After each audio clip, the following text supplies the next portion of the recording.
The math is here, and then we are done. I've got my equation ready. We're going to do some stoichiometry problems, and then we are good to go.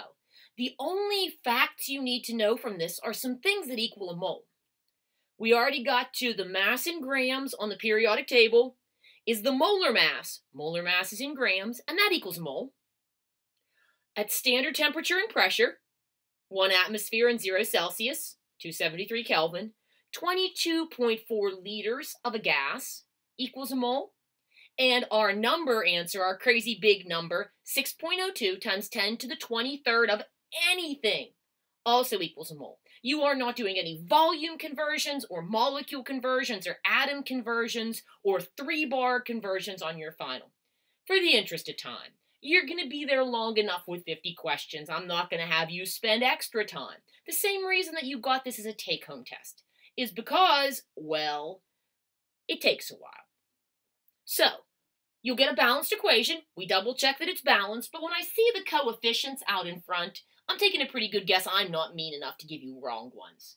2 aluminum, 6 chlorines, 2 times 3, 6 chlorines, 6 hydrogens, 3 times 2, 6 hydrogens.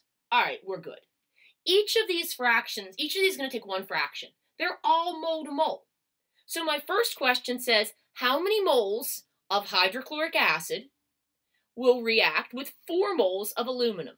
Remember, my given, and I'm only going to do this for one of them, my given is my number, 4 moles of aluminum. My going to is my question word. How many moles of HCl?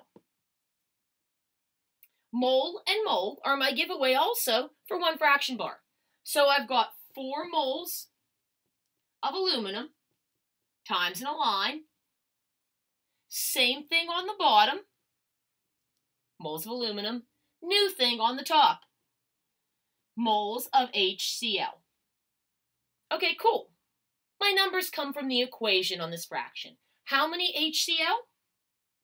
6. How many aluminum? 2. All right, awesome. I could do this by multiplying across the top, and I'm welcome to cancel too. When I see 6 and 2, I go 3 and 1, and I bet that my answer is 12 moles of HCl. Let's check it out. I made 2 times 3 is 6, 4 times 3 is 12. Looks good to me. How many moles of hydrogen are made from 10 moles of aluminum? Scooting over this way a little bit, so I have a little more room. So how many, there's my going to, how many moles of hydrogen are going to be made from 10 moles of aluminum? So I want moles of aluminum on the bottom. My numbers here come from the equation. Moles of aluminum, moles of hydrogen. 10 times 3 is 30, divided by 2, 15 moles, H2. Not bad when it's just mole to mole. All right, if 8 moles of aluminum chloride, so I'm going to want moles of aluminum chloride on the bottom, I always, if you noticed, I always have my given on the bottom and my going to on the top. How many moles, there's my going to, how many moles of hydrogen were made with it? Moles of aluminum chloride, moles of hydrogen. 8 times 3 is 24. Divided by 2, it looks like I made 12 moles of hydrogen that time. I didn't give you crazy numbers on the test either. I didn't think that was the point. I want you to be able to do these pretty easily, because as long as you've got the idea, you're good. Finals, like I said, are long enough. One more calculation, and I think this is the easy one. Percent yield. Percent yield is where you calculate how much you made and how much you should have made, and it sets up like a grade.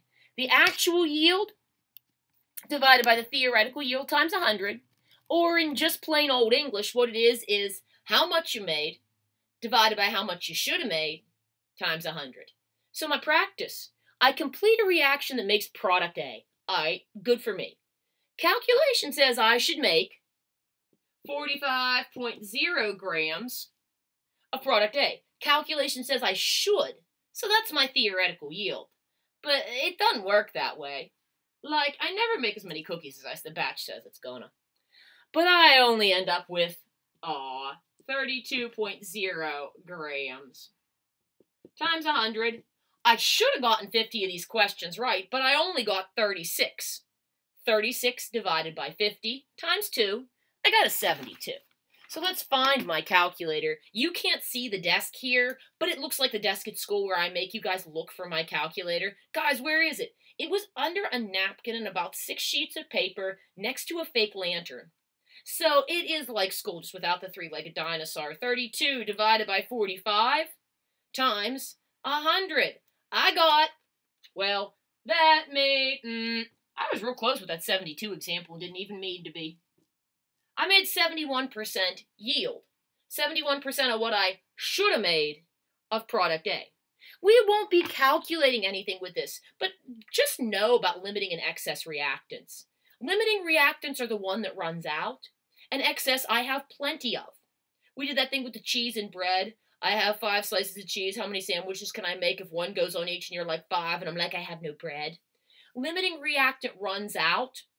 My limiting reactant right now is my free disk space. So I'm hoping this video doesn't exceed my limit.